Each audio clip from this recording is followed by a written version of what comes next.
What's going on, everybody? How you doing? All right, we're doing Yes Shows. Wow, incredible. Getting back in my seat. Yes Shows. I think this may be a multi-day thing for me just because of how much time I have. And I'm like, do I do it? Do I just do it tomorrow and just knock the whole thing out? Or I'm like, you know what? Let me just do it how I'm going to do it. It may take more than one day, which means you're going to see me in another shirt probably, unless I try and trick you.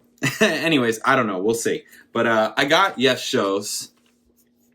Wow. And Yes Songs. Have I shown you that? Roy sent them to me. Thanks, Roy. Awesome. Totally awesome. Totally awesome. Really cool. I mean, and they look like they're in fantastic condition. There is just incredible. Incredible. Just really, really, really, really, really incredible. Okay.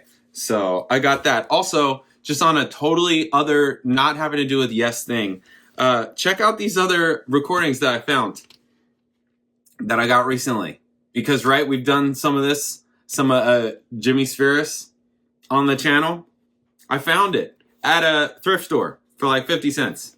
Love when that happens, right? I only usually get records that way. Because I'm like, because you can just, if you look around, you find them. Ain't that cool? All right, awesome. And I was sent the other Jimmy Spheris album a while ago. I have it back here. I'm not gonna dig it out. I'm not gonna dig it out right now because again, I don't have a ton of time. Don't have a ton of time to do this. So we're just gonna get to this. All right, Yes Shows. What's happening? Yes Shows is the second live album by Yes. It was released November 1980. Atlantic Records as the final album before the group disbanded in early 1981. Their first live album in 7 years, compiled of recordings from 76, 77, 78 tours, with its mixing supervised by Chris Squire. Yes Shows was remastered, okay, blah, blah. All right, in June 1979, the Yes lineup, all right, finished their 78, 79 tour in support of Tornado. Label Atlantic Records had approached the group about the possibility of putting out a live album as a follow-up to their first Yes Songs from 1973, and Squire had the task of sifting through hours of tapes of concerts recorded since then and select the best cuts. Yeah, that would be me doing that. Yep, I would definitely be doing that. He also undertook mixing duties and prepared a selection of tracks from the 76, 77, 78 tours across 5 dates from his studio, Sun Park Studios. Yeah, I used to hold jam sessions in a rehearsal studio in Boston, and I would record the whole entire thing. And I would do like multiple a week, very often, right? And I would go through the recordings and pick out whatever sounded the best. And they were jam sessions, right? So there were times where it would be a little bit more like of a rehearsal where we would like specifically go through and record songs, you know, like, hey, we have this song, let's play this, or let's play this specific song, and we're like working it out a little bit. But yeah, I would go through all of the recordings and just find the best performance type of deal, right? Anyways, the band commissioned longtime cover artist Roger Dean to produce artwork for the album, which was completed using acrylic paints and collage. Release date of Christmas 1979 was set, but it was shelved following disagreements from other band members regarding Squire's choice of performances and the quality of his mixes. Oh boy. Howe was glad that production had halted and strongly objected to some of the production edits that Squire had done. He expressed the rest of the band's wish to refine the recordings further and to add more tracks to expand the set from a double to a triple album. By mid-1980, Yes had a change in personnel following the departures of Anderson and Wakeman, and the remaining members recruited Trevor Horn and Jeff Downs of the Buggles. Sorry, yes, people were correcting me. Buggles. As replacements on vocals and keyboards, respectively. The 5 recorded drama and 12, okay, blah, blah, blah, blah, blah. Okay. Songs. Yes Shows comprises 7 songs taken from 5 concerts. Gates of Delirium and Ritual are from 76 in Detroit during the band's... Okay, Patrick Moraz on keys. Okay, blah, blah, blah, blah, blah. Released November 1980, peaked at number 43 on Billboard 200. 12-week stay on the charts. Okay. Band opinion of this live A second live album by Yes was divided, at least up to the 90s. As reported by author David Watkinson, the label did not inform everyone of events. Wakeman, who was not in the group at the time of release, said that Squire's mixes were good but nothing exciting. The next thing I know was that somebody gave me a copy. While he, Anderson, and Howe did not care for the final release, White, Squire, and the keyboardist Patrick Moraz gave it more approval. Writing for Sounds magazine in late 1980, this guy recommended, for Delirium and Ritual alone, I'd buy it. UCLA Daily Bruin stated the inclusion of Gates of Delirium and Ritual are enough to justify the existence of Yes shows. Okay, well, I mean, but that with Anderson and Wakeman exiting the group and the Buggles merging in, an opportunity was missed to include old, high-rated classics. It included the inclusion of Don't Kill the Whale, a worthy message, but not particularly good Yes song. I like Don't Kill the Whale. I like Tornado. I'm cool with it. I thought Tornado was cool. I would never have made the comparison to Hold Your Fire. I would have never made that comparison at all. It didn't come out like that to me at all. There is no Tai Shan. Even if I never heard Tai Shan, there was nothing on the album that was just bad to that level. You know, there just wasn't. I'm laughing because of Rush. But, you know, there just wasn't anything that was bad to that level on Tornado for me at all. Like, at all. I thought it was interesting.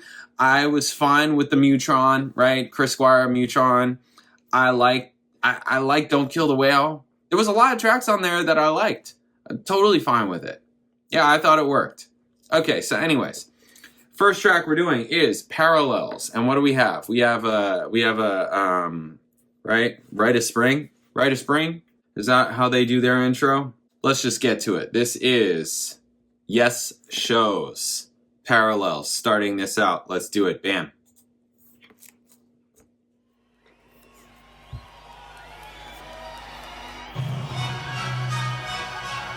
Okay, yes.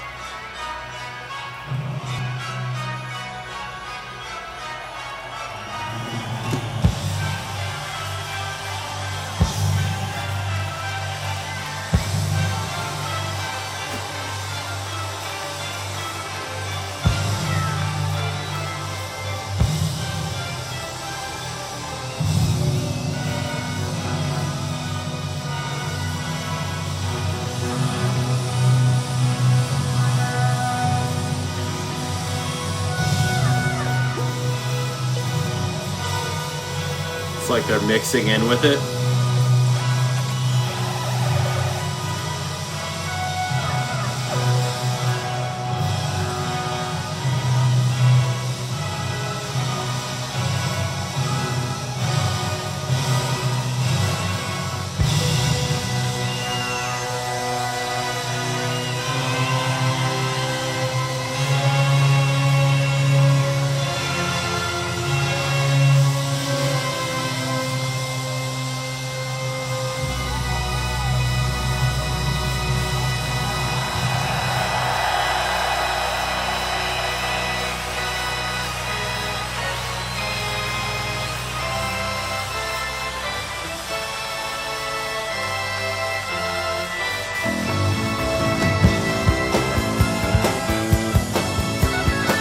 Oh yeah, I can hear that how people would not be happy with this mix. Yeah, it's pretty rough.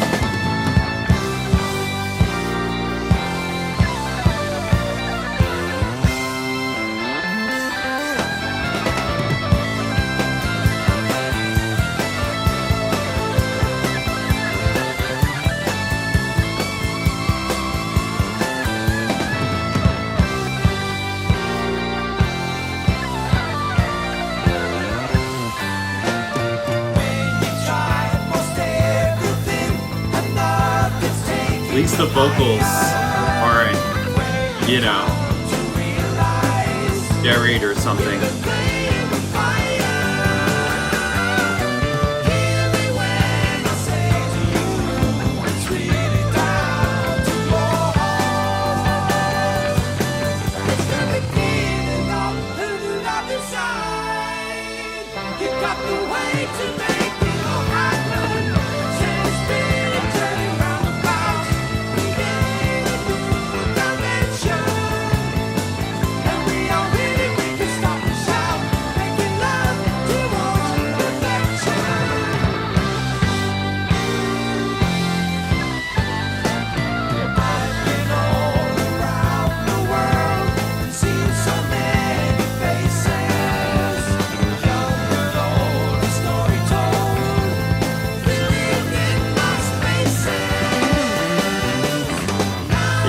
Chris Squire, all right.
Yeah, nice song. It's a nice song.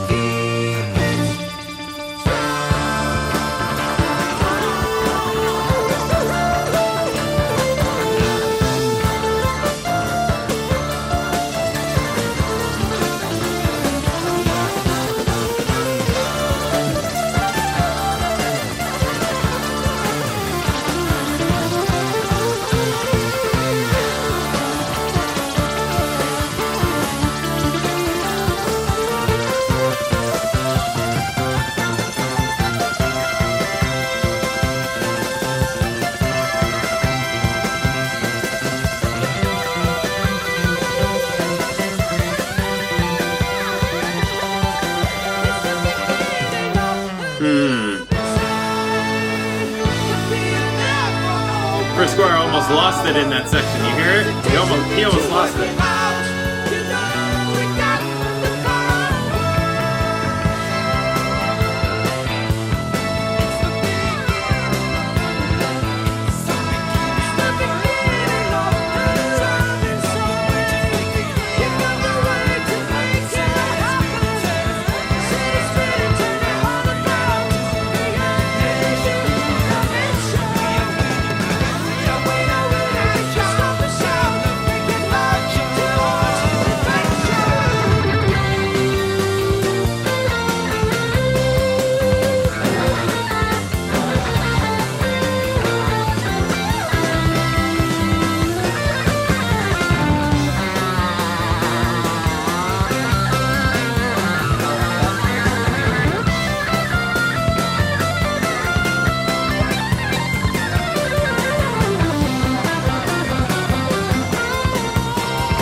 Yeah, just an awesome rhythm section.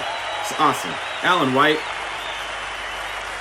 Yeah, awesome rhythm section. Awesome. Yeah, those guys are a machine. Chris Squire, Alan White, they're a machine. Awesome. Totally awesome. Yeah. Bill who? All right. Yeah, I can hear how Rick Wakeman, Steve Howe, and even John Anderson would not be crazy about this. I can absolutely hear that. Luckily, the vocals aren't super buried. Like, the vocals aren't bad compared to where everything else is. It's mostly Steve Howe. Like, where is Steve? Like, you get the solo, you get his little pop outs or whatever, but like during the song, you're like really missing him.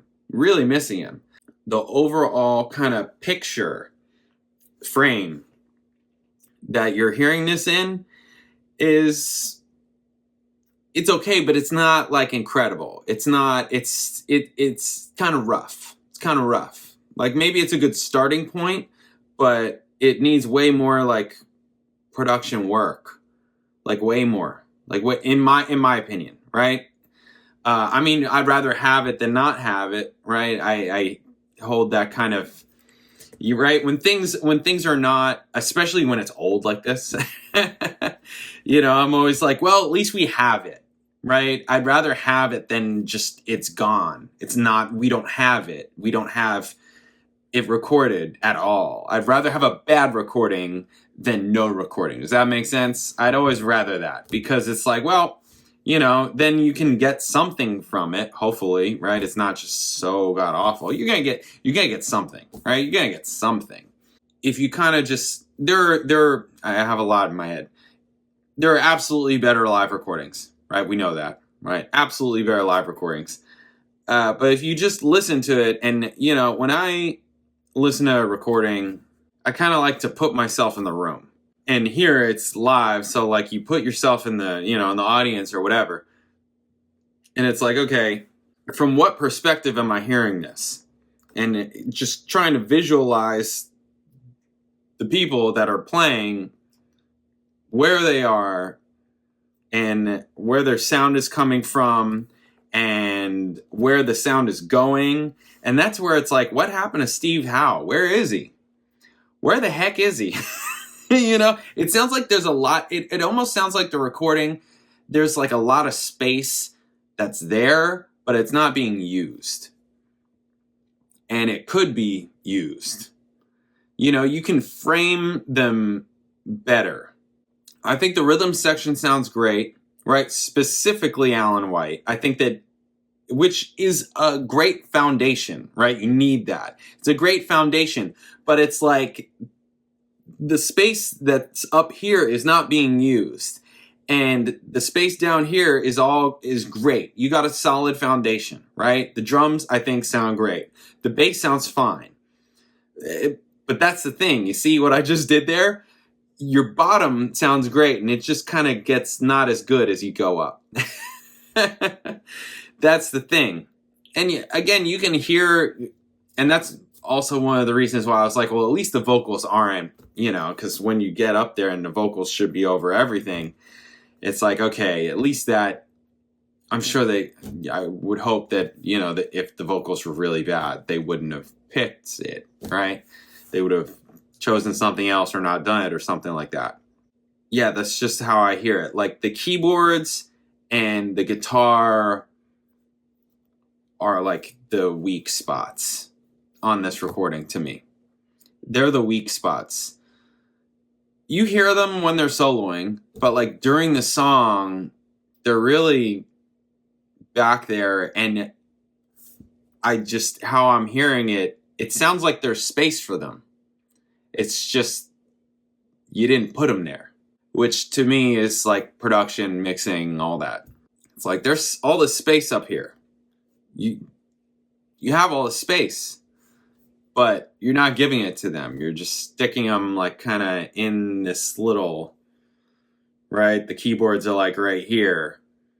And sure, maybe he comes out when he solos or what, right? When the solo happens. But just during the course of the song, right? When the song is happening, I don't know. He's just confined to there, and it gets a little buried. Doesn't have his own space where you can just easily pick it out. I always think of like transcribing. It's like, are you going to transcribe this? Are you going to transcribe what is Steve Howe playing during, the song? Not during the solo, during the song. What is he playing? He's buried. It's going to be really hard to transcribe. Stuff like that. Anyways, again, I'd rather have it than not have it. For sure. But that's what I have to say about the recording. I'm sure I'll get into it more as the recording goes on. And also, there's different performances, right? So this is from Rotterdam, 1977. Time and Word is up next. This is from 78 London. So I imagine the recording is going to sound different, right? I imagine the recording is going to sound different. And I want to find out, so we're going to get to that next. All right. I'll catch you then. Later.